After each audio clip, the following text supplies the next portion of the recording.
கற்பூரம் ஜொலிக்குது சந்தனம் மணக்குது கற்பூரம் ஜொலிக்குது கந்தகிரி கோவில் வந்தால் நன்மையெல்லாம் நடக்குது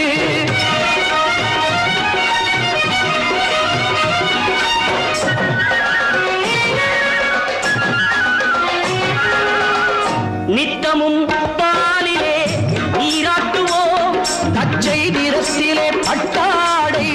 நாம் கட்டுவோம் நித்தமும்